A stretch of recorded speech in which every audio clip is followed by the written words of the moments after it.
Welcome back, everyone, to R2Kast number 40.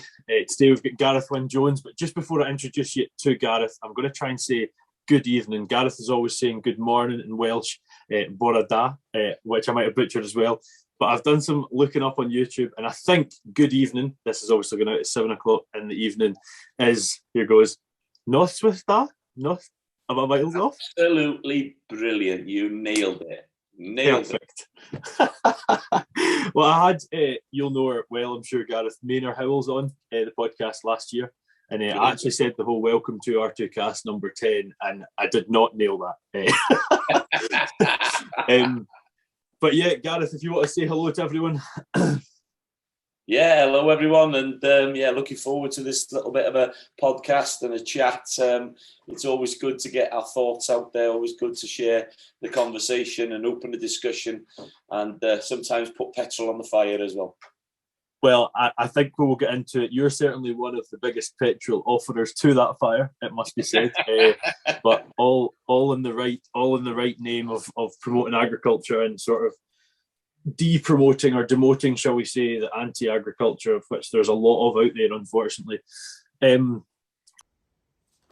Before we get on into another excellent episode of the R2Kast, I would just like to thank the sponsor for the show today, The Scottish Farmer, a weekly magazine highlighting everything you need to know regarding the Scottish agricultural industry, whether it's breaking news, events happening in the sector, market reports, classified ads, or just wholesome stories happening in the industry. The Scottish Farmer's got it for you. For those of you who don't know Gareth, I'm surprised if you don't. There's very little chance you're aware of me and not Gareth. I mean, I did some sort of looking up just before we turned on Zoom there, and it looks like you've got over 160,000 followers across basically all platforms, which is a bit mental in itself. But yeah, if you don't know who Gareth is, check him out on Facebook, Instagram, Twitter. You're everywhere these days, aren't you, Gareth? But yeah, even a listen, we're here. What's that? Even a TikTok account, I can't believe it. If you've ever came across that vegan teacher, you've probably came across Gareth in our battles. So there's some entertaining stuff on there, which is all quite good. But enough of me talking about you, Gareth. Better if you could tell us yourself.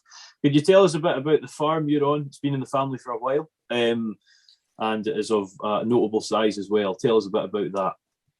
Yeah, so family's been on the farm for 375 years.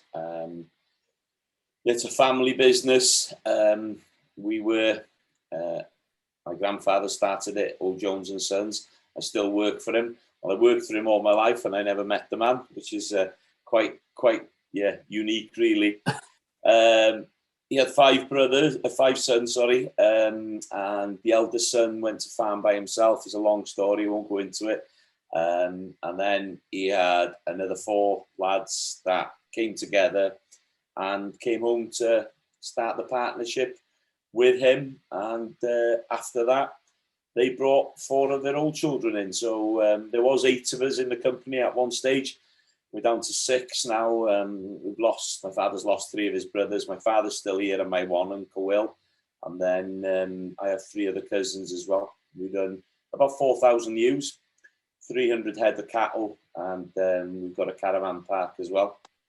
And we've got something very, very unique here, which is the Carneddau ponies. So the land mass we have is about 2,000 acres where we own and rent. And then we have 27,000 acres of open mountain, which is a common, and which we have rights on. It's not just our rights. There's quite a few other farmers that have them rights as well.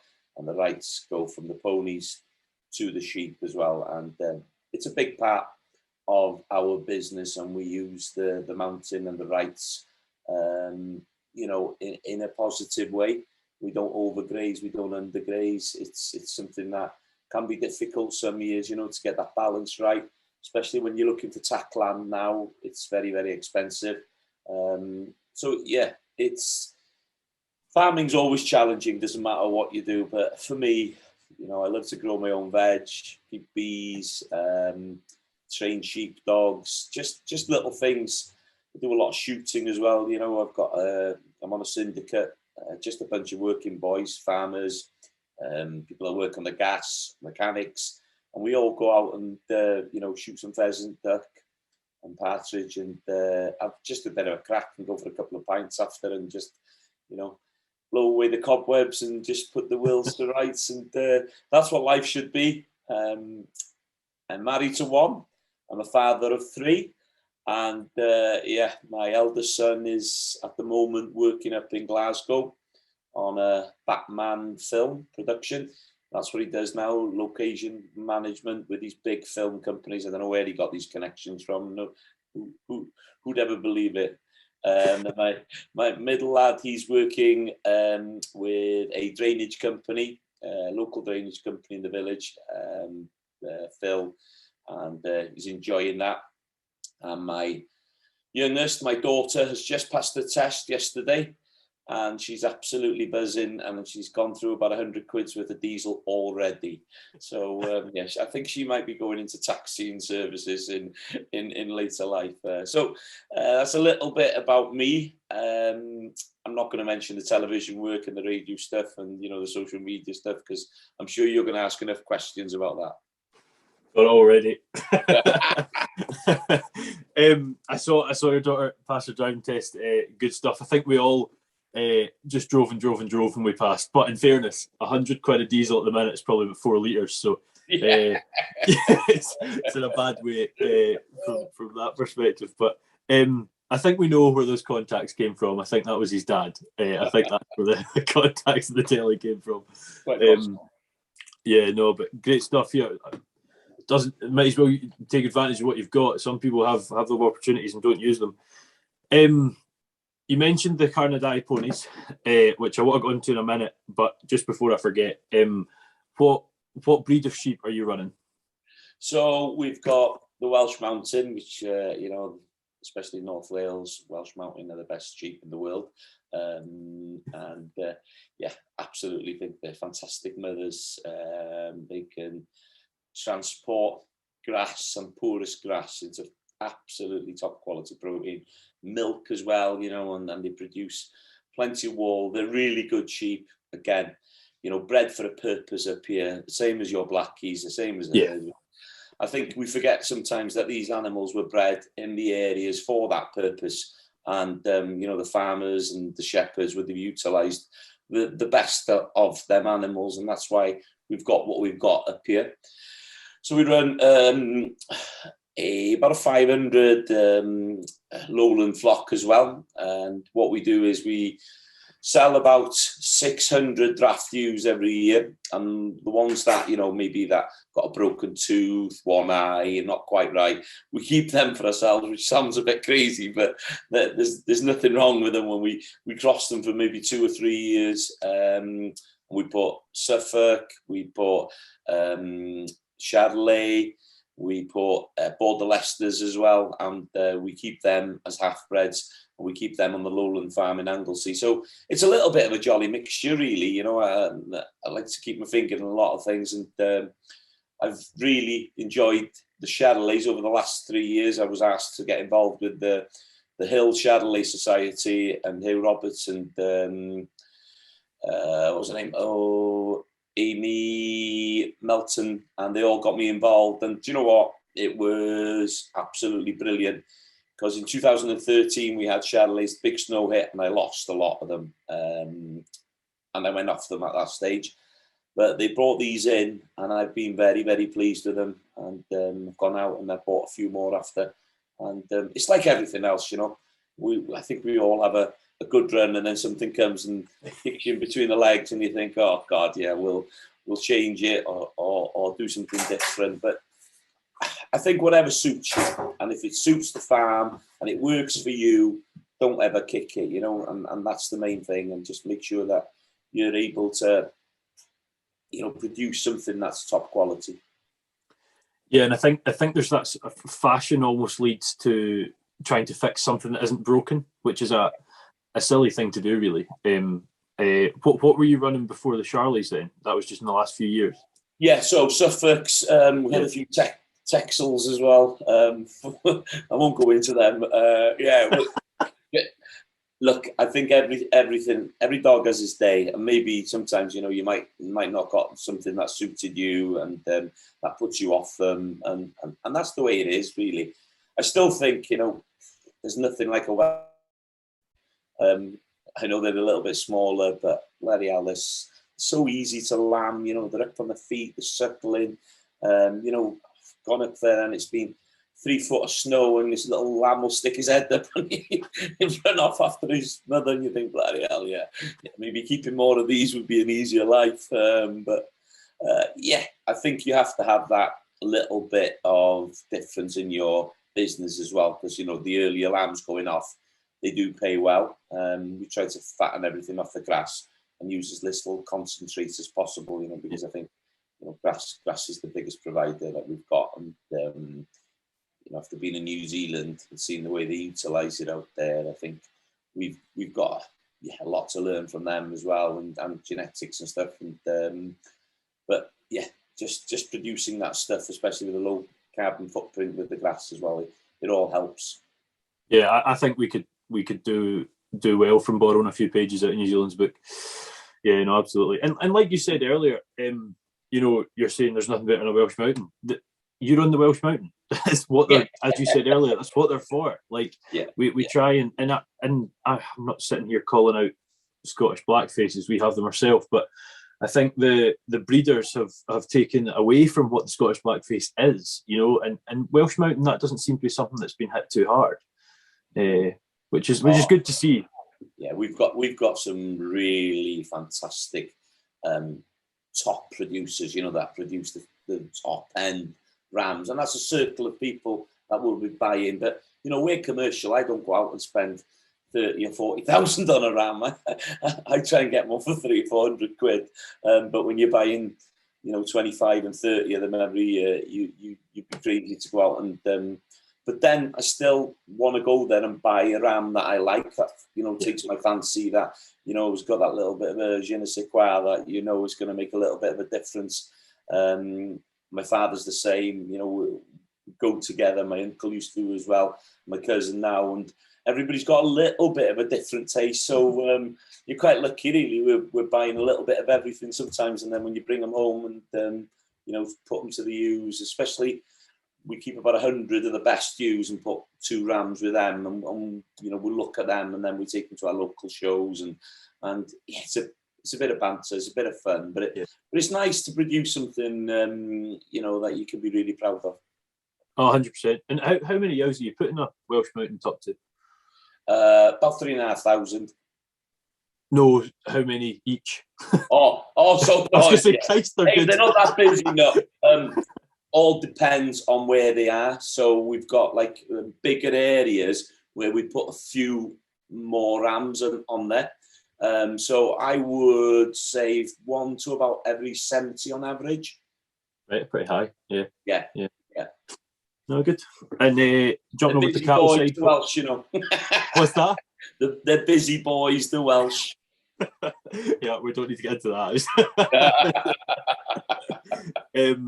Jumping over to the cattle side of things, Gareth, what you running there? 300, you're saying roughly?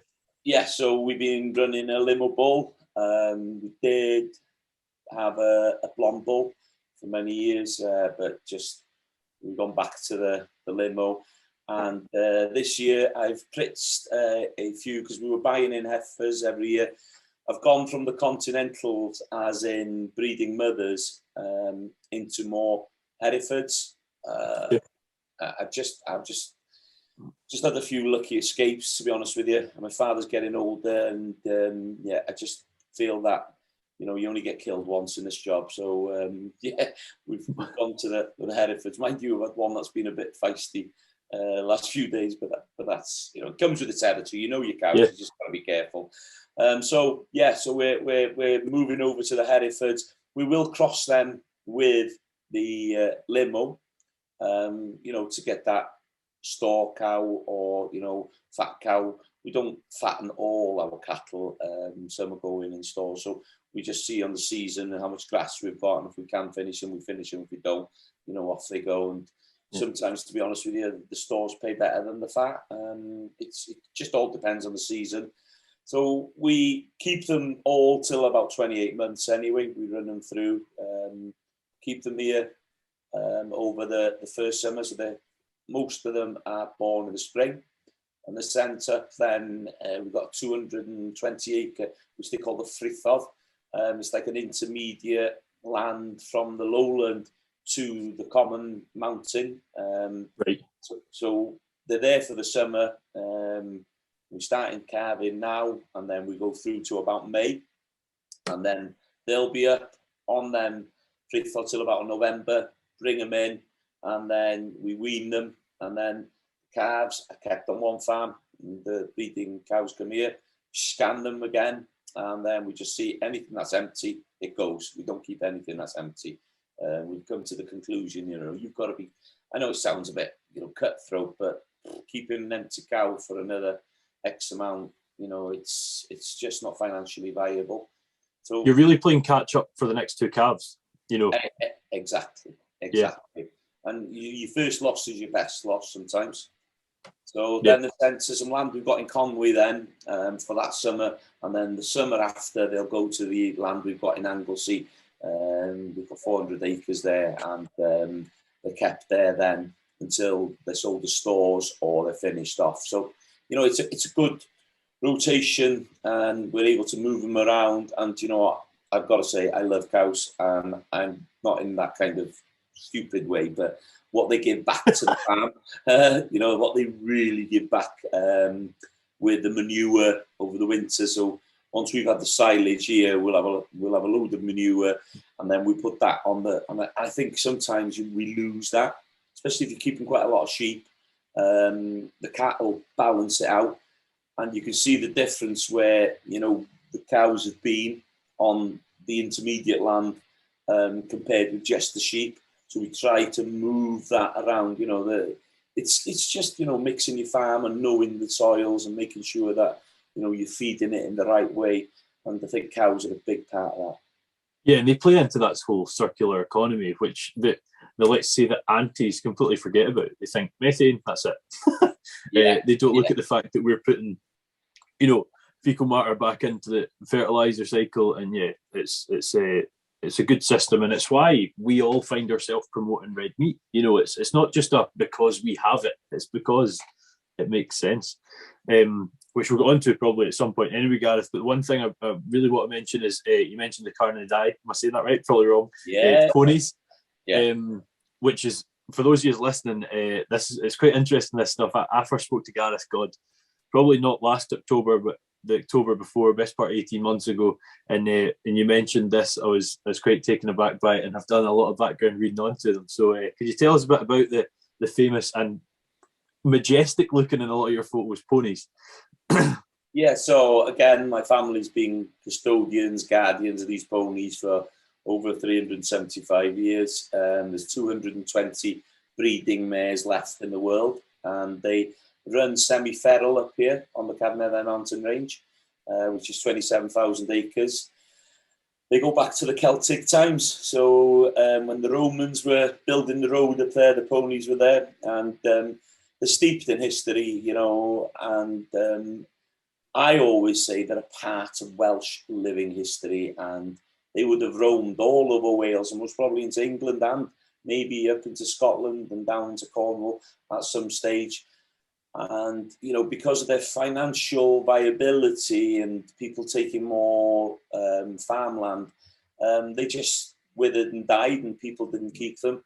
But this is a little bit of a Jurassic Park. I don't know why, because these ponies have never been financially viable for any of our family, but I think there's something not quite right with any of our family, and that's why we've kept them, because we love a bit of a chase and a bit of a gathering once a year. But do you know what? I'm just so glad that I've, been part of keeping them and making sure that they're there for the next generation. The last thing I would have wanted would to be the generation to have lost them, and it was very close for us to lose them forever with the European legislation and passports and all that kind of thing. So they've taken a lot of my time. I don't know how my wife is still with me, to be honest with you, because the fights I've had for them ponies and for other things, sometimes it really, really frustrates her, but I never let go. I'm like a terrier with a bone. I just hold on to it until I hear it crack. And that's the kind of person I am. But we were lucky to get the delegation for the ponies. So the ponies have the rights to run on the mountains without a chip or a passport. It's only when we take them off and move them to somewhere else that they'll need a chip and a passport. Which will never be part of the plan, I assume. Sorry? Moving them off will never be part of the plan. Yeah, we do. Well, we gather once a year and we'll take some of the older mares off. Yeah. You've got to manage them. It's management in a way that's as far removed as you could. So we're taking some of the males off and some of the older mares that we don't think that are going to make it. But not every time, sometimes you look at a mare and you think, you deserve to die up there because, you've lived your life and it's not fair for us to move them. And for me, it's a celebration of that pony's life sometimes when I see a body up there, because it's the circle of life. You wouldn't see anybody on the savannas carrying dead bodies, because they'd know them dead bodies would be feeding other creatures. And once they've finished feeding, the birds of prey and the foxes and every other, they then feed the soil as well. They go back into the soil, and how it should be, really, that circle of life. But today, it's more difficult because there's all kinds of social media and people taking pictures and, oh my God, there's a dead body over there and I can't stand it. And, I try to educate people and I try to explain that, we celebrate that dead body. It's lived its life and, it's been a good life and it's died there and it's feeding something else. So there's a whole massive story behind the ponies, really, that we're learning a lot more about them. We've had about 6 PhD students up doing different theses, and we found out the social structure of these ponies was so amazing that it wasn't the stallion that was, the big boss. It was always the older mare. It makes a lot of sense. It's the same in our house, really. But don't tell the older mare. Oh, really? Will be happy about that. but it's the sensible thing, isn't it?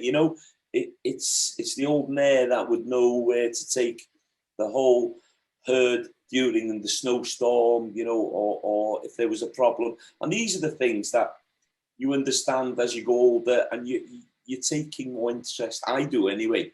I'm 54 now, and I'm enjoying watching them, taking pictures of them, sharing, their lives with other people, so people can have an understanding of how important these ponies are.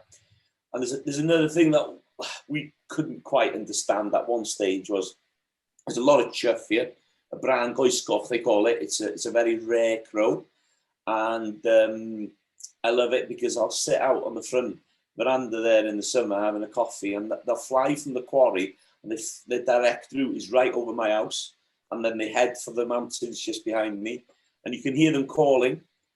And there are a lot of people have done studies about them, and they couldn't understand why there were so many and why they were thriving.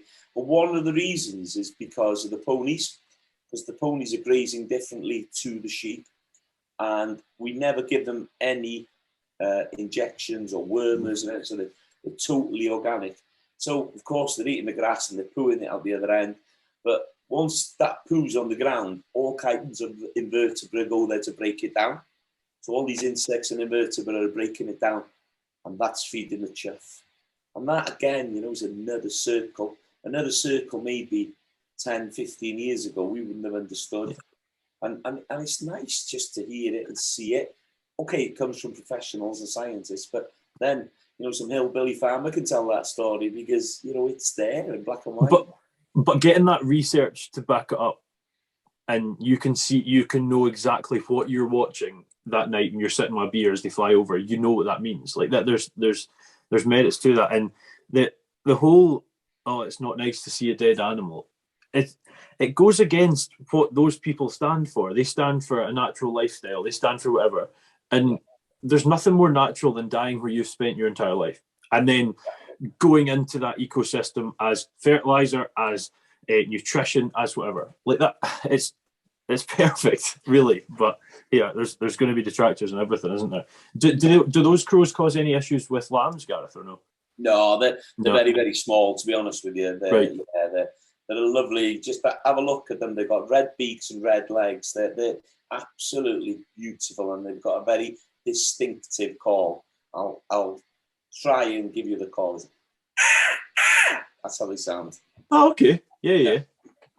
Some bird watcher somewhere will give me a slating for that, but that's what it sounds like to me on a Sunday morning after a few beers on a Saturday. If Chris Packham's listening, and he'll be in touch with Rural to Kitchen next week. No, Chris, we don't need to get there. We can sit here and talk for an hour. For those of you listening, guys that listen to podcast and don't know about sort of what my stuff is based on, what Rural to Kitchen started as, it was basically just I did a master's in food security, and I really focused in on the sort of importance of sourcing local and using seasonal foodstuffs, red meat in places like where Gareth is in Wales, where I am in Scotland, milk where I'm based in the south of Scotland at the minute, that sort of thing.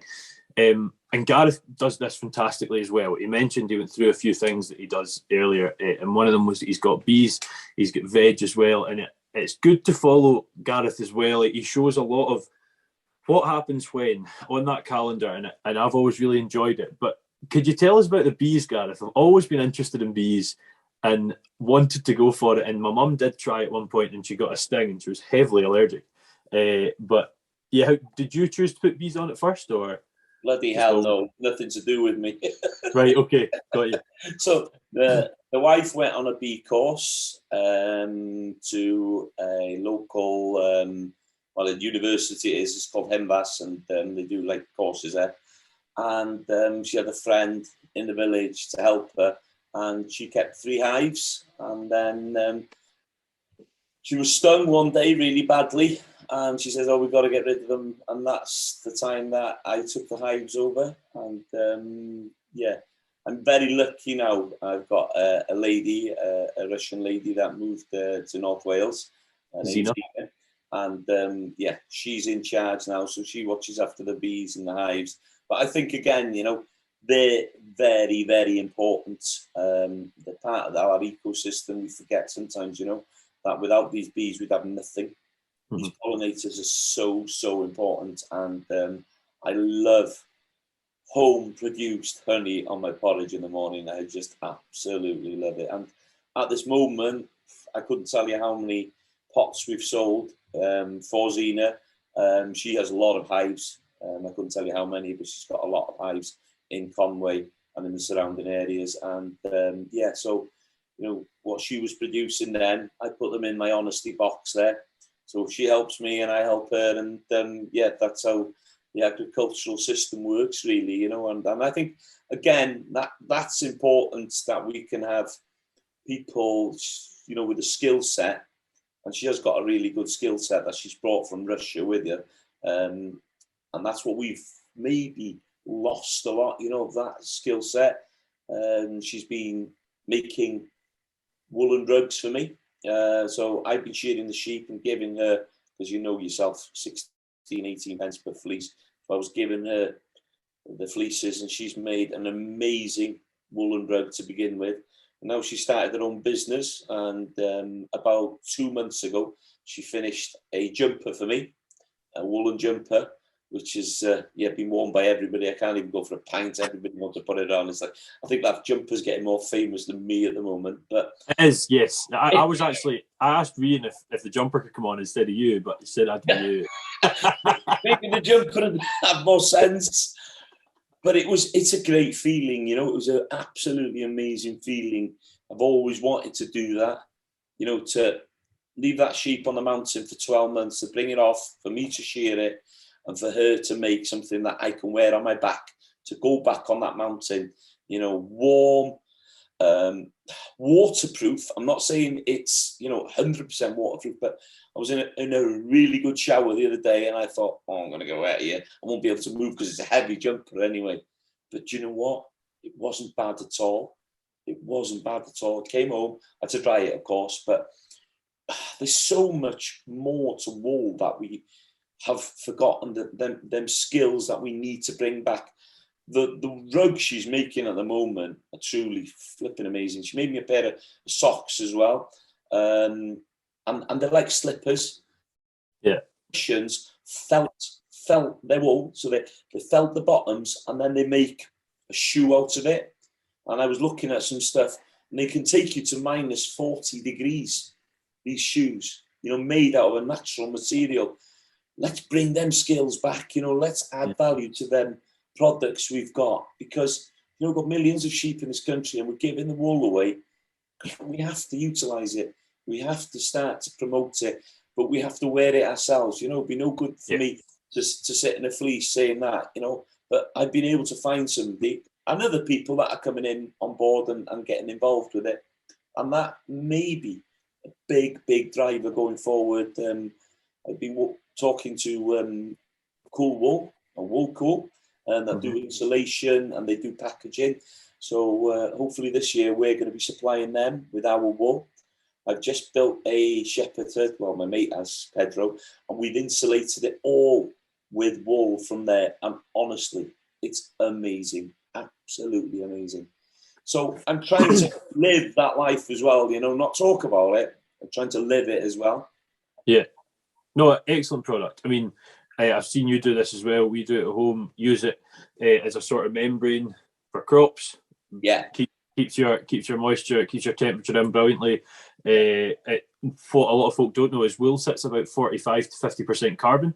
So you take 3 kilos off a yow, you're taking 1.5 kilos, and you're shearing 4,000 a year. That's the best part of 8,000 kilos of carbon being, or 8 ton if you want to look at it that way, being hidden away. Yeah. And for those of you listening, check out Welsh Cottage by Zena on Facebook. Really interesting. I follow it a lot. Absolutely love her page. Really interesting. A brilliant product. And from what I understand, a lot of sort of new build houses can't use wool as not ventilation, as insulation. That'd be weird using it as ventilation, because there's a sort of movement to have households vegan. Which, we could get into that if we wanted, but if you're really looking at it from an environmental perspective, it seems somewhat backwards. But I thought we weren't going to use that swear word. Sorry, I know. The V word. I'm supposed to have a profanity-less podcast, but here we are. No, listen, we've got to be sensible about this, and Welsh Government have put any new builds they're using or building now, it's got to be wool. So, it's practical. Brilliant. Whatever your diet is and whatever your beliefs, wool is definitely the best product, and it needs to be utilised. Personal choices and dietary choices is something, that's somebody. But if you want to help, this climate crisis, wool's a lot better than anything. So we have to be focused. We have to be pushing our message out there. We have to be honest with people. And I think, the vegan movement, in my opinion, is a very misled by a business-oriented propaganda, which has got a lot of money behind it. But that's my opinion. And, that will matter a lot to you. I've said a few times that the merits to veganism in quite a lot of situations is high. I just think when we're looking at where you source food from, for example, in this country, that is not one of them. is sort of the best way I can put it without chatting about it for half an hour. When I first spoke to you, Gareth, we spoke on the phone for quite some time, and one of the things you mentioned was 2013, I think, the snow. Was it late March? Yeah, 22nd of March it hit. Yeah, so it was the exact same one. We had the exact same. We had, Mum and Dad will be listening to this and saying, Wallace, you said the wrong number. But for the most part, about 300 animals. That includes scanned, still fetuses, unaccounted for. It was horrible. Could you tell us a bit about how it hit you? Yeah, it hit us on that evening. You think, you look at the weather forecast, it didn't look like it was going to hit us that bad. Yeah, it looked like a bit of snow. 22nd of March, you don't even think it's going to hit you at that kind of scenario. But it was the perfect storm for here. So the 27,000 acres of Carnedd Mountain can hold a lot of snow when it falls. But it was the wind that was behind it. So the wind was blowing down into our valley, which was the crazy bit. So this valley and the two adjacent valleys were hit really bad with it. So it wasn't just because of the snow, it was because of the wind as well. We had some areas, valleys of 40-foot snow drifts, which hadn't been heard of since, my father was a boy. We had a lot of sheep up on the Frithov, which were the land intermediate from the mountain, no sheep on the mountain. And we started lambing with the crossbeds down on the lowland. So it was absolutely crazy. That evening, I would try to make it up to open the gates because, I knew there'd be a lot of sheep there. And I made it 3/4 of the way and I just couldn't make it. The snow was so fine, I couldn't get my breath. And I had to turn around. That's one of the only times I think in my life that I'd really had to just give up because I knew there was no way I was going to make it. So next morning, it was quite surreal, really. It was like something out of a bloody Apple film, with snow everywhere. But there wasn't any snow in the village, nothing at all. And then you came up to here and we had 5 or 6 foot, and then you went up a little bit higher and you went up to 8 to 10 foot, and it was all drifted. So, as you know, the sheep will just go and they'll put the bums against the walls and get shelter. So there was a lot of sheep missing. We opened the gates, got what we could down, fed what we could. And I was in the middle of just getting a commission to film a programme with the BBC called The Hill Fam. So I had a film crew with me as well, which was kind of crazy, really, in the time it was. And it was unreal. That morning, I had a phone call from ITV to say, can we come up and do an interview? I said, well, listen, we're really, really in the middle of it.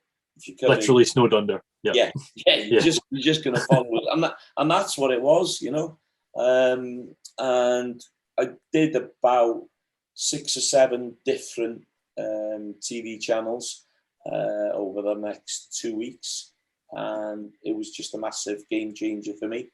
We lost about 80 ewes here, which doesn't sound a lot, but I couldn't tell you how many aborted, how many died, you know yourself, on a number like that.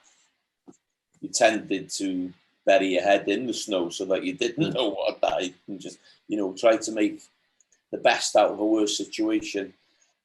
And the hard thing was, sometimes we were going up, always the gun on your back, couldn't get any vehicles up there, or, walking up. There'd be 2 sheep, and, you had to pick the strongest one, because by the time you'd taken that one down and come back, the crows and the foxes would have had the other one that would have been a slow death. So, you had to take it out. And there's something quite, quite warlike about the blood and the snow and it, but I don't know. I tended to switch myself off. I tended to not think about it. Just do the decisions that had to be done there and then. Did you do the right decisions? You can never be 100% sure, but gut feeling and in my head, I hope I did the best that I could for my animals, and it was absolutely really, really difficult. I've never lost so much weight in such a short amount of time. My wife was really worried, that when she's seen some of the footage later. I never watched anything, any of the television or the programs or anything for about 8 to 10 months after. I couldn't. It was really weird. And the ponies were one of the hardest ones as well, because they were same as the sheep. They were just beginning to foal. And there was a mare, a really beautiful mare, and she stood above a dead foal for 3 days. And I was there every day, and I was thinking, and that really made me think, about nature and how brutal it can be. And we fought for a delegation to have the right to bury the ponies up there. And it took a lot of time, and I did a lot of radio interviews, and I'd like to thank the BBC and Jason Mohammed. He was really, really a big help. He's a presenter on Radio Wales, and he gave us the opportunity to do live broadcasts and talk about the situation. The Welsh Government then gave us the right to bury the ponies up there, because, as you know, we've got no right to bury our dead stock, but it was the right thing to do. And the day we buried them was a very difficult day. We lost about 70 ponies and 30 odd, I think it was about 30 odd foals. It was about 110 altogether bodies, and they were put into 2 holes. All the society came up, and all the friends and local farmers came up to help with tractors, bikes and everything. We had a little mini digger up there as well to do the hole. And that day, I was coming off the mountain, and I've got to be honest with you, I'm a kind of guy that my glass is always overflowing. I always love life, but that day was tough, because, as somebody that lives on that mountain, you see these ponies every day. You see the little family societies, their blocks, and putting them in that hole. Some of them were in the middle of giving birth, and some of them, giving birth, and crows and foxes, and it was just carnage, really. So I was coming in and turning into the house. Now, my father always sits in the window, and could see him calling me in. So in I went, and he said, "What's the matter with you?" And I said, "Well, it's been a tough day, Dad. It's been a tough day putting them ponies." He says, "Sit down there," he said, "Go and get the whiskey." And he said, "Pour us a glass of whiskey." So we sat there with a glass of whiskey, and he said, "Listen, you have to understand that this is survival of the fittest," he said. "I've seen this in 1947 and 1963. My father had seen 200 ponies die frozen on their feet on that mountain. And he said, this is what it takes sometimes. Nature can be cruel. But what it's done is taken out the old, the weak, and anything with a problem." And I didn't really look at it like that, to be honest with you, until he said it. And what brought that back to me was when we were gathering them ponies at the end of the summer, in the autumn, the beginning of the winter. I've never gathered them ponies, and they've looked so well. And it shows you sometimes, life is cruel, but it's cruel to be kind. That's why these ponies have survived there since the Celtic times. And that, to me, is something that I will take with me for the rest of my life. That positivity in that dark space. So always there will be a light, but you have to look for it. And sometimes you have to be guided to find that light by somebody else.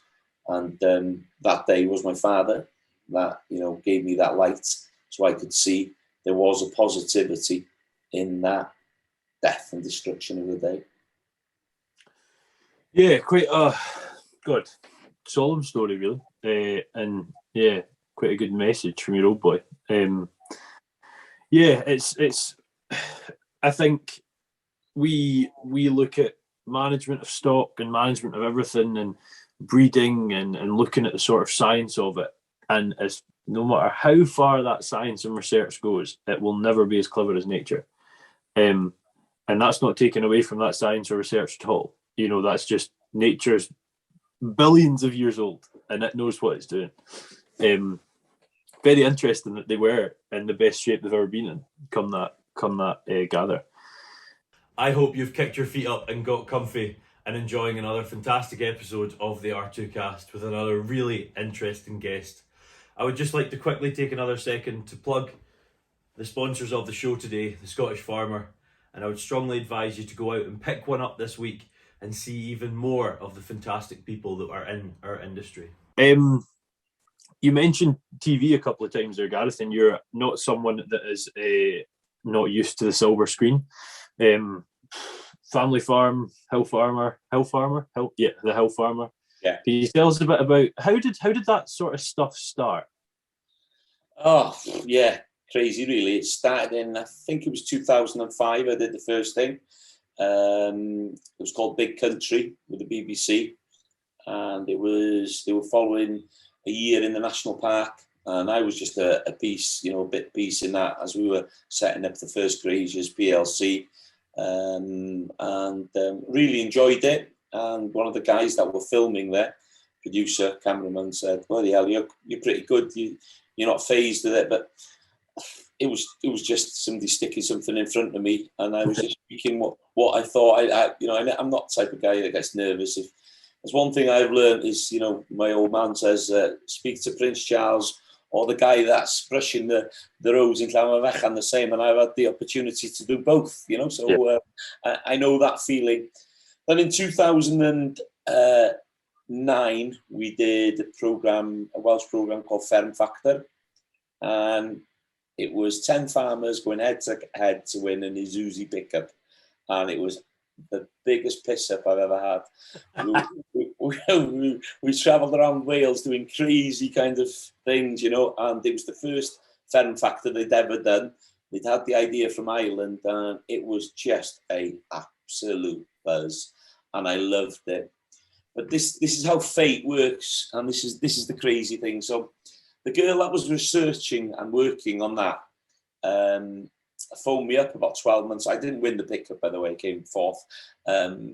She phoned me up and she said, "Gah, there's this amazing BBC series coming to North Wales, and I'm sure this would suit you, a bit part in it." I was going, "Oh, okay, that's cool."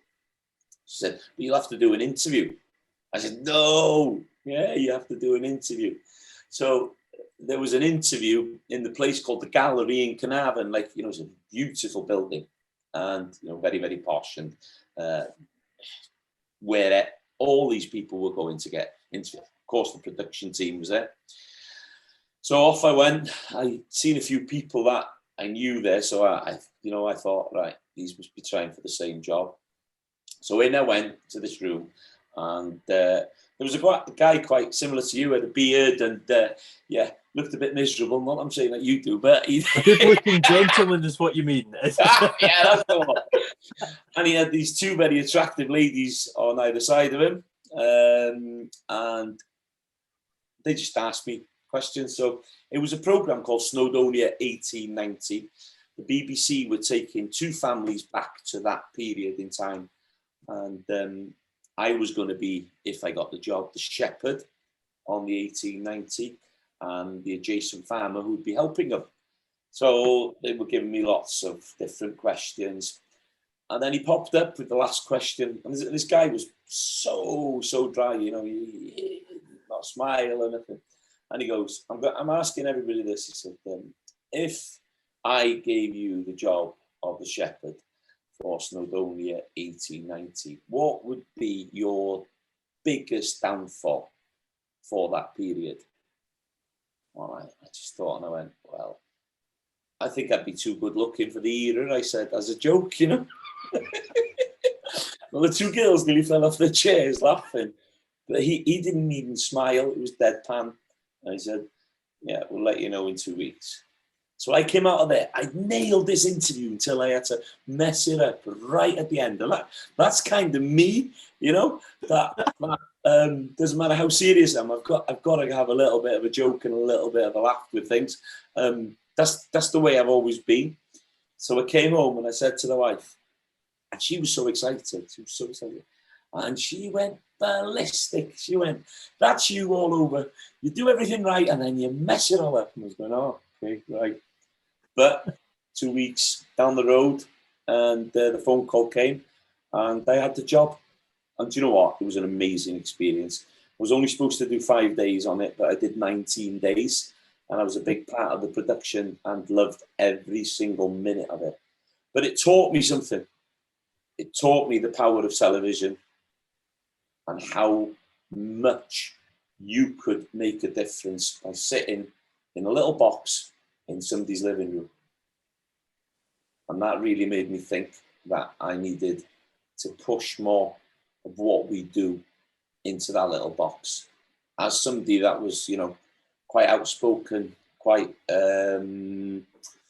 never sitting on any fences, being I don't know if it's like Marmite. Some people like you, some people don't. You know, I've got a really good bunch of friends and a really strong family around me, and the people that really know me know what I mean when I say these things, and that's the important thing. If you've got that nucleus around you protecting you, you know, that's fantastic. You know, so one night I'm in the Ritz doing an acceptance speech, and then the next day I'm home dagging sheep's asses, and that's the kind of life that I kind of like, you know. So there's swings and roundabouts in it, and yeah, I've done from Farmer and the Food Chain to the Milkman. Done quite a few programs after. Worked with people like Jack Whitehall, Gareth Edwards, Michael Ball, all them last year. It's been absolutely amazing. I've got to meet some fantastic people, and I enjoy it, but enjoy it to the fact that I don't depend on it, and I think that's important. When you depend on it, you might sometimes have to toe the line, that you can't be controversial or say things that, you know, that you believe that needs to be said. And that's where I think now I have a bigger voice on social media, because with everything that's happened, I'm quite fortunate to have all these people that follow and, you know, are supportive. Not everybody, you know, you're never going to be everybody's cup of tea, but you've got to be true to yourself. And there's times that I've done, you know, like the FMP gates, you know, and done that rant on things, and my wife's got, oh my God, that's it. We'll never work with any television station again in the world. And, you know, the next day there's an American company phoning me up. Can you do this interview with us? We love that FMP. And so, you know, one gate shuts and another one opens, and they're the things maybe that I never bothered me. That I've always lived life on the edge and always enjoyed what I do. So I don't want to change. You know, I'm too long in the tooth to change, to be honest. You're that yow with a missing tooth or the missing eye. Yeah, no, it's, and I think there's television seems to be a hard thing for people, and people that are pushing for it to be in television or involved in it, a lot of them get so soured by it. If you can be in the position you are, Gareth, and sort of be able to do it when you need to and also when it's good, great. But if you sort of get tied down to it, it can be quite, I don't know, overcoming, I guess. What one really good presenter said to me, "You're only as good as the last job," and, you know, made me think about what he said there. And, you know, he had a mortgage to pay, you know, had kids to keep and a wife, and you could see why he was trying so hard. And for me, you know, I could go for a few beers after we'd finish. I wouldn't worry about doing the lines and just relax and enjoy it. And everybody that knows me, you know, they know now not to give me a script. They say, right, get these 3 points in and put it in your own words. Yeah. Okay, that's how it works for me. And yeah, and that's happy days, because I couldn't put somebody else's words onto anything. And you know, if the message is right, I'll say it and say it in my own words. You can't. I don't think you can write an exact script for somebody else, because I would say, like, you know, the wall is white, different to how you would. Like, we all say things differently, and if I was told how to say something, people that follow me would be like, it's not how he says it. Same way with you, you know. I like the idea of get these points across. That makes much more sense. I believe as well, you know, I think we've been, as an industry, we've been hit quite hard by the mainstream media in a negative way, especially livestock agriculture. And I feel frustrated about it, and I haven't been afraid to talk about it. You know, the Panorama programme, when you look back at a lot of the things don't match up there, and it's frustrating. It's frustrating when you see these things. And, you know, series George Monbiot did as well about farming. I think, yeah, we've got some bad practices, don't get me wrong, but at the end of the day, we've got some bloody good practices as well. And the majority of these people are working damn hard to produce food at an affordable price for people, and watch after our environment, and make sure that our animals and our, you know, nature and our wildlife is kept the way it is. And it's not easy. It's not easy. And when you've got, cheap food being imported and we've got to go against that and cut corners, well, something's got to give. Something's got to give. And I think, it's time we had a farming food revolution in this country, and we started to bring people back onto the land so they have an understanding of what we're producing here and, how good it is, how good our grass-fed lamb, beef, whatever we're producing. We need to get that showcased. And for me, I'm working with a few really clever people now, above my pay grade by a long way. But they're amazing people because they want to involve me for some crazy reason. I think they like my passion or whatever it is. But, I want to put this together. I want to make a few different programs about farmers that are doing a bloody good job. And not just farmers, but people in the countryside that are utilising a lot of our byproducts as well. I want to go out there and showcase it. I've pitched quite a few things to different television companies, but they don't seem to be interested really. It's not the in thing at the moment. So you know what? We're going to put some people together and we're going to do it ourselves. And we've got the platform where we can share it. And I think that's important today, that social media and that platform can open so many doors, and you can say what you want. You're not going to be edited, and that's another thing that really frustrates me, that that they've sat there for 3 hours with a certain person and they've given him 3 minutes, and then 3 minutes aren't really reflecting what that guy said over 3 hours. And that, because somebody that's worked in television, I understand that. And sometimes that's not fair. I know it's not all rose-tinted glasses in our industry, and we have got things that, we need to change, and we need to...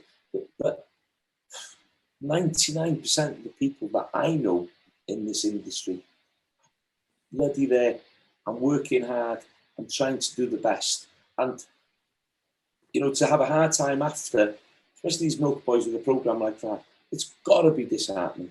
That farmer now is selling his cows off every week. You imagine that? He was throwing his milk down the drain because that night they pulled the plug on him. Mm-hmm. The bed tractor did exactly the same. That guy had nowhere to go. The bills to pay. They have absolutely nailed that family farm. Absolutely nailed them. Is that fair? No, it's not, in my opinion. On the panorama thing, I haven't actually even seen it because I know what's going to happen with these things. Now, for the most part, what happens in these films is the practices in question are wrong, but it does a sort of tarring of the same brush type affair, which doesn't really help anything. But drama sells, doesn't it? that's the issue. Yeah, and the problem is as well, and don't take it. I'm absolutely dead against what they did on the farm, and I know for a fact that one of the guys had an instant sack once he'd seen what he did. But the other two were activists and filming there. So I know what you're saying. We've got to be careful what we say, but at the end of the day, is that fair for that family who was employing people that had no chance of controlling really? And that's the scary bit. And that's what happened when people want cheap food. Cheap food will come at a cost to something else. And that's what we've got to realise. And until people are paying a fair price for what we're producing, we will have these problems. And oatmeal and soya meal, milk, and all these, so-called lifesavers, they ain't going to make a difference because we've got a great country to produce grass, plenty of rainfall, plenty of the green stuff, and we need to utilise that and produce it into top quality protein milk. How much different byproducts we're getting out of that, white gold is unbelievable. Mm-hmm. And we have to utilise it and we have to showcase it. But when we have a programme like that, you can see why people would turn away from it. And we have to spin that around and hopefully, keep pushing our positive stories and get people onto farms and get them understanding that it's not all like that. Yeah, and that cost thing is so important. You know, someone's got to bear that brunt, and with as of 2024 to 2028, the subsidy's been halved each year, from what I understand, how it's going to work. With that coming, people are in for a shock at either the price of the food or the quality. It's going to be a worrying time to see sort of where we go, and let's hope it's a positive move. But yeah, I don't know what that means, to be honest. And I really don't have an answer on that. It'll be interesting to see what happens. We're at most probably the biggest crossroads for agriculture since the Second World War, or maybe ever, to be honest with you. And I think, you know, policymakers within government have really got to get this right, and they've got to go out and start talking to farmers. They've got to start understanding how different farms work, because my farm's not going to be the same as next door's farm, you know, and that's where the problem is. If they want food production environmentally friendly and sustainable, you know, we've either got to be paid to help to get on with it, or we have to double or triple in price what we're producing. Now, I'm really annoyed to see some of the stuff that's going on in Wales at the moment. I don't know if it's happening up there with you, but, you know, we're getting these big companies coming in, buying farms, swathes of land, you know, family farms, planting trees of it, offsetting their businesses, their crap. So they're moving their crap from one place to another place, and offsetting that by planting these trees, which will not be taking that carbon in for another 30 years in any major way, which I just think it's absolutely carrying water over a river. It's a ridiculous thing to do, and we need to address it. I think trees are fine in the right places, but we can have trees, livestock, and, you know, we can do this, but we have to have a conversation about it. We have to be engaged with these policymakers. You just can't have these people ticking boxes because they want to plant 80 million trees in X amount of times. You know, we'll have exactly what they did after the Second World War. We've got conifer plantations up here that were planted in the 1950s that are getting cut down now, that are financial disasters, and all they've been is wildlife deserts and giving us acid rain, and that land's going to take years and years and years to, you know, to fix itself. And is that the answer? No, it's not the answer. It's working with people and understanding the landscape and the different habitats we've got here. And, you know, I just wish some of these politicians and some of these policymakers would get off their asses and come out of their ivory towers and talk to the people that are working the land, that they've got hands in the soil, so they have an understanding of how to go forward. Yeah, and I mean, when we consider monoculture, there's not really anything as close to a monoculture that we really farm in this country than an intensely newly ploughed place for trees. Yes, of course, it offers opportunities for birds and bugs and stuff, but for the most part, it is very... And you're saying, what's it like up here? The guy who owns ASOS, or is ASOS, Anders Paulsen, a Danish guy, he's the biggest landowner in Scotland, and he's basically doing the same thing. And I've spoke a few times on the R2Kast about if I am a rich person and I buy this area of land with trees on it, nothing has got better. I just look better. You know, that's what's happening. And we could get into carbon credits and such like, which I genuinely think is a scary prospect. I think... Yeah, totally agree with you. And greenwashing and all these, you know, carbon credits and all this. Yeah, I don't know. It's just a scary time to be. No, it makes a lot of sense. And you're probably wondering what has just happened. How am I suddenly in a t-shirt and not a hoodie? And as you'll notice in a minute, Gareth's in a different t-shirt. We had a bit of an internet issue. He's also just tensed his arms to look hench there, but because I'm the one talking, no one's actually seen that, so just me. Gareth, it's been great to chat. Not spoken to you for a while, and to sit down and sort of have a long chat again has been good. Should maybe do it over a whiskey sometime. I wouldn't say no to that. I just realised here on the way there. But all of these podcasts finish in the exact same way as each other. I've got two questions for you to finish off. The first one being, where do you see yourself in 5 years? What do you think will be happening then? And the second one is if you had any tips for people getting into farming, and it's actually quite cool for yourself to talk about getting into telly as well, what would they be? So the first one is, going to sell off the farm to some carbon credit guys so they can plant trees. Then I'm off to Barbados with Mrs. J, so I'm going to be drinking pina coladas on the beach. No, all jokes aside, I think where I see ourselves on the farm is building the immersive tours a little bit more. Making sure there's a future for my children here in whatever way there is. My utopia would be for all three of them to, have a living off here. It's really, really important to enjoy what you're doing every day. And I think your health is your wealth as well, that you've got your health, and that's physical and mental health. And this moment in time, I'm really enjoying, stuff. I think this pandemic has opened another door for me. A door that maybe I'd forgotten about, that it's not all about the television work and the travelling. It was nice to be at home with my family, doing what I really love, which is farming. I know it sounds mad. Opportunities are there to be taken. When them doors open, it's up to you if you want to walk through them. And that's what I believe with television. I was very, very lucky. I did have them opportunities, but I usually kick them doors open with like you walking into a saloon. I never cared. I never cared what was on the other side. I just went for it, and I think there's a lot of great young farmers out there at the moment. There's some fantastic, good, strong voices, that are, showing a lot of sense and balance and, putting us in a really strong position. We have to have them foundations to go forward. We need them foundations for the customers and the consumers to understand. And I think we don't need mainstream media as much as we did.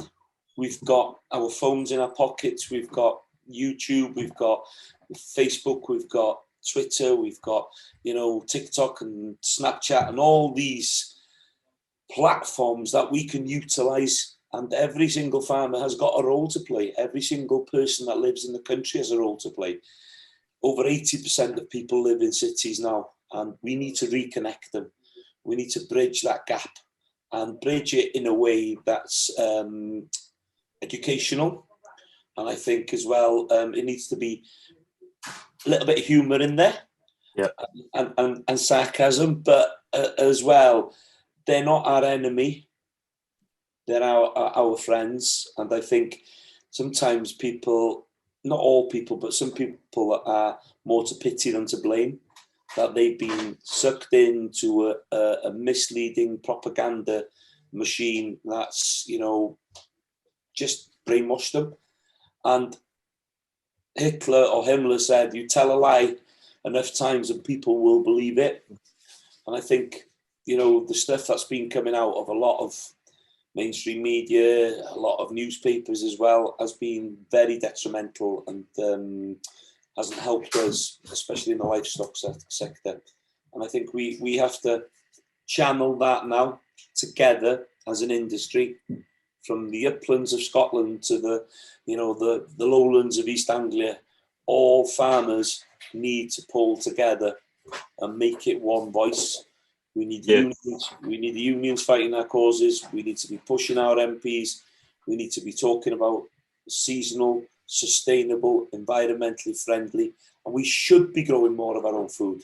The government should be putting money into farmers, putting polytunnels up, and getting children out on farms, having an understanding how our food is grown.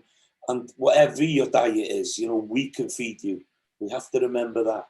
And, in 30 or 40 years' time, maybe things will change. But at this moment in time, I think livestock are a massive part of feeding our nation in a sustainable way.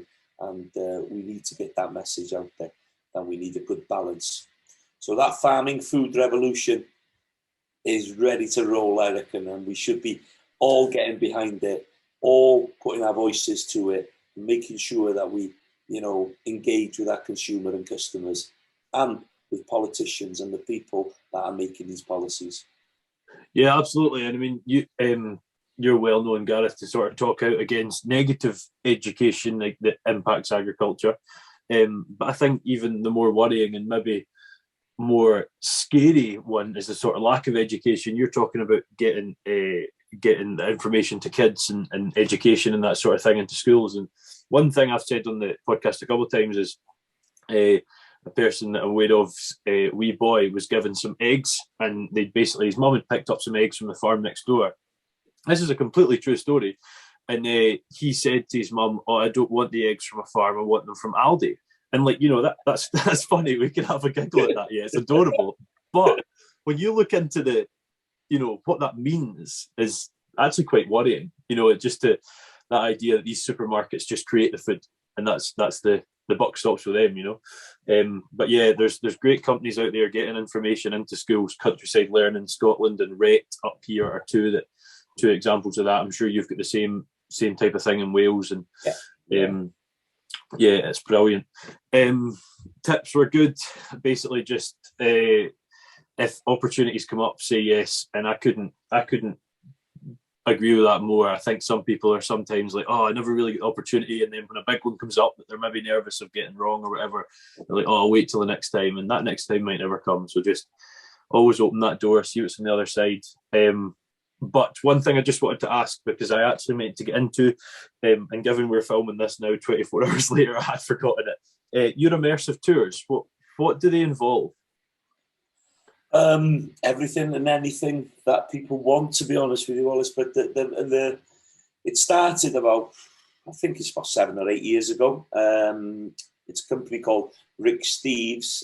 So they sent a load of tour reps out from New York to come out here, and I did a little bit of a show. I had no idea what I was going to do, but I gave them a sheepdog demonstration and a shearing demonstration, and I just spoke about the ponies, a little bit of what we discussed really, and how important being self-sufficient was, and show them my garden, what I grow here, and all the reasons what our farming life's about, and how sustainable it was.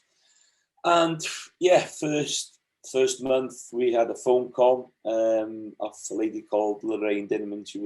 She said, would you be interested in talking with Rick Steves and doing a few tours? So that's how it started. And my wife says, "You're not going to believe that it was." They pinged itinerary for about 20 odd tours. I was like, "Oh my god, what are we doing?" But it was the most amazing thing. It's absolutely changed my life. I absolutely love it. I can't tell you what it does every Saturday and Monday through the summer. It's just a buzz. It's a buzz because these people are coming there and they want to learn. They want understanding, and we've been on our farm long, and then their countries existed. That's one of the things I tell them, and they're like, they love it, and I get them involved because it is immersive, and after I've given the sheepdog demonstration, I've got a woolly sheep in the middle, so I get two of these Americans. And I don't tell them that my dog only listens to Welsh commands, so I'm getting Americans to say "aradeg," "gorfa," all the Welsh words, and teaching them. And and they love it, because there's about 27 to 30 of them on these tours, and then we do a little bit of a play act, and then we put a sheep in the corner, and then we do like a Ninja Warrior challenge to catch that woolly sheep, because that's the next part of the tour when we take it up to the shed and shear it. Either shear it with a machine or hand shears.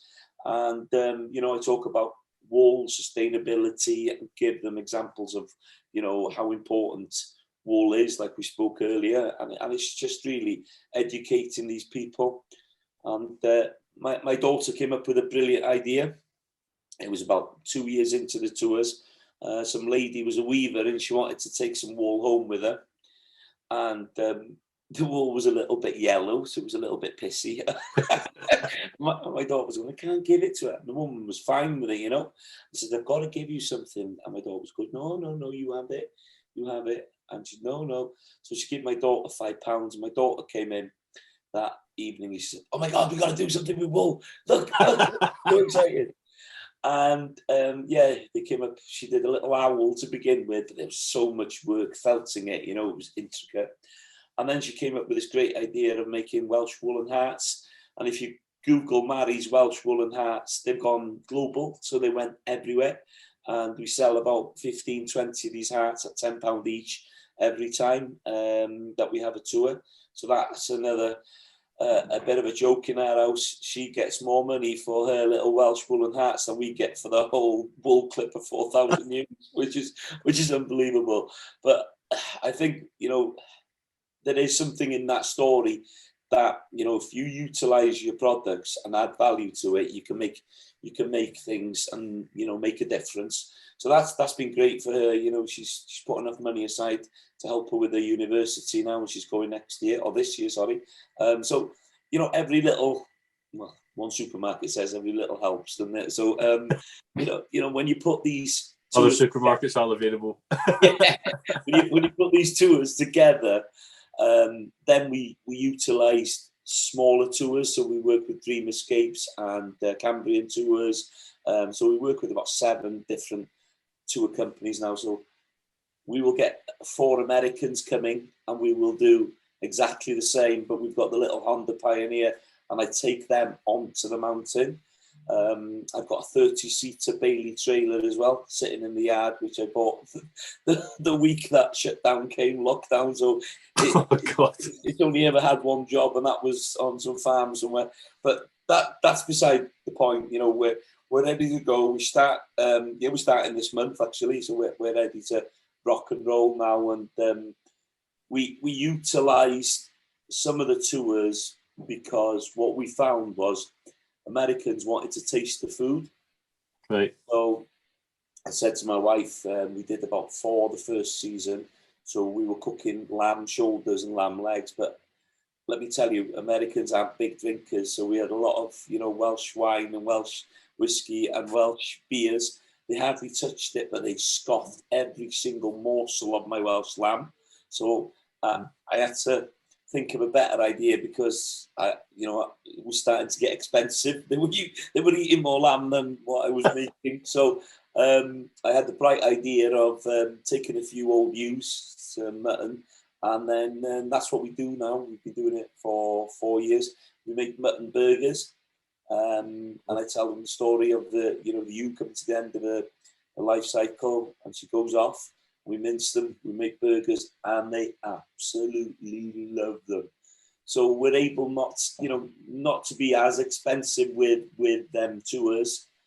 But again, you know, if people want to pay for it, they can have the lamb as well. You know, so it's we cater for everything, and everything that's grown in our garden in season will be on the salads or on the plates if it's new potatoes. You know, and they love that. And we're sitting in my garden. I've built a big barbecue in the back, and we look over, and I'm showing them that's my vegetable plot. That's where everything on this table has come from. And you know, the mountain behind shows you where the sheep come from, and they love it. They absolutely love it. Do you know? Just listening to that, Gareth, I've started asking people: has your food travelled more today than you have in a lifetime? Right, and it's here. We all eat food that has. I'm not trying to say I only eat food from next door because that's just not true. But that sort of image you're selling there of, you know, the salad that you're having today is from over there and the lamb's from up there. That's something I'm very used to. Mum and dad have a similar plate, not a similar size to yours, but the exact same type idea is what they do. But some people just aren't aware of that. And I don't think they realise how fantastic that is until they get the opportunity to sit down with that piece of lettuce, the tomato, new potatoes, whatever, that's just, you can see the shots come out of, for example. The merits to that's excellent. Brilliant. Yeah, and for me as well, you know, the feedback from what we get from them, because we have to remember, you know, if you have a tomato in January or February, a strawberry in January, they taste of nothing. And you know, I'm not being disrespectful. They do. Yeah. It is, but anything with it's in this season, you know, when the first new potatoes come, I absolutely, you know, my wife says I'm mental. I'll just eat a bowl full of new potatoes with butter and salt, and that's it. You know, I'm chomping on them. Same with strawberries, you know, when they're coming into season, tomatoes. It's just amazing. And that's the feedback I get from the Americans and the other tours that we do, you know. I had Jack Whitehall and his dad sitting in my kitchen, trying my lamb, you know, and new potatoes. And, you know, like he said, he'd never tasted anything like it in his life. And I said, well, yeah, it's just come from right next door in that field, and then potatoes. And they love them. And I think, you know, sometimes as a farmer, we don't feel that gratitude anymore. We don't feel appreciated because we stick it in an Ivor Williams trailer and off it goes down the road and we don't see it. But when you have that feedback of somebody, you know, when you've grown something and you're feeding somebody with it and they say, oh my God, this is amazing. I've never tasted something like this in my life. It makes you feel so good. And, you know, we need that. We need that as people sometimes, not just farmers, but people, you know, that interconnection, that bond, you know, that makes you feel good. It gives you that feeling of, do you know what? Yeah, I'm doing a good job here. I'm making other people happy and I'm making a living for myself. And that's really important. Yeah, no, absolutely with you. What were Jack and Michael like? Oh, absolutely hilarious. Are they just the way they are on the telly? 10 times worse off camera. Oh, really? and I mean, yeah, just absolutely brilliant because Michael kept saying to me, give him a harder time. Even the producer and the directors, don't give him any more harder time. And Michael goes, I like you. You're really giving him a hard time. Lovely people. Honestly, I've met quite a few celebrities, you know, and it never phases me. Don't get me wrong. I've had a lot of them up here. But sometimes you're disappointed when you meet these people. Yes. But, you know, I've been quite lucky. There's only maybe one or two people that I've felt disappointed. The majority of them have been absolutely brilliant. You know, one of the top people is a lady called Carol Vorderman. Oh my God! When you get to meet Carol, you know she's great on radio and telly, but she's like tenfold more funny when she's in real life. And it's just these people. Scott Quinnell, another one. You know, Jason Mohammed. All these people you come across. Rufus Hound. Kirstie Alley. Rufus Hound, what is he like? He's funny. Oh, hilarious. Vegetarian. Right. I think he might be even vegan now, but my God, I took so much of the PISS of him. He's a really nice guy. Very political, but very, very humorous, very, very down to earth. And yeah, you know, it's nice to meet somebody like that you can have a debate with. I don't think we have to agree with everybody. I think it's nice to have that debate, but as long as it's respectable and, you know, we're having a bit of fun at it. And yeah, I've been very, very lucky. I'm not going to name drop anymore just in case I get into trouble. Yeah, respectful debate's always good. Sometimes you see a thing that you've never maybe considered before. Somewhat hurt that you mentioned the celebrities and never mentioned myself, but that's fine. No, it's rubbing shoulders with the stars. You can maybe say you are one of the stars these days. No, listen, guys, it's been great to chat. It's been over 2 days, certainly the longest film podcast I've ever done, 24 hours. But yeah, no, great to catch up again. Great to hear your story. There's a lot in there, and I'm sure the viewers have enjoyed number 40. But yeah, we shall keep in touch as we have done for a couple of years now. Yeah, definitely, mate. And hopefully we can have a pint together at one of these shows. And just chew the cud, mate. And you keep up the good work. You're doing a fantastic job. It's really important for us to get different voices out there, and you know, these podcasts and these different ways of communicating are really, really cool. And I think it's the future. So well done, you. Keep up the good work. I appreciate that. It's very good of you. And if you get the chance to share it when this comes out, I'm sure it would do better than it would have done if you didn't. So, no, look forward to it coming out and everyone seeing it. And for the listeners, thank you for listening again. I can't remember if next week is Kate Rowell or Joel Salatin. It's one of the two, but two big names in the agricultural industry. One of them a global name, sort of sometimes spoke about as the father of organics, which is pretty cool. And Kate working at QMS, promoting Scottish beef, Scottish lamb, and Scottish pork. Nothing against the Welsh, just up there at QMS. Don't worry, Gareth.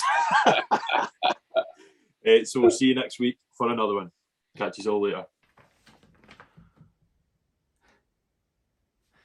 Well, that's it. Another R2Kast finished, another agricultural mind opened up. And I would just like to say that getting these guests on board, it does take time, and it always has done, but I've now went weekly, and with that comes even more time required. And I would just like to finally thank once more the Scottish Farmer for sponsoring the show and making that much more possible. Please be sure to get in touch if you've any ideas of people you'd like to see on the podcast, or maybe ideas you have for me presenting better, because I definitely do require that. See you in the next one.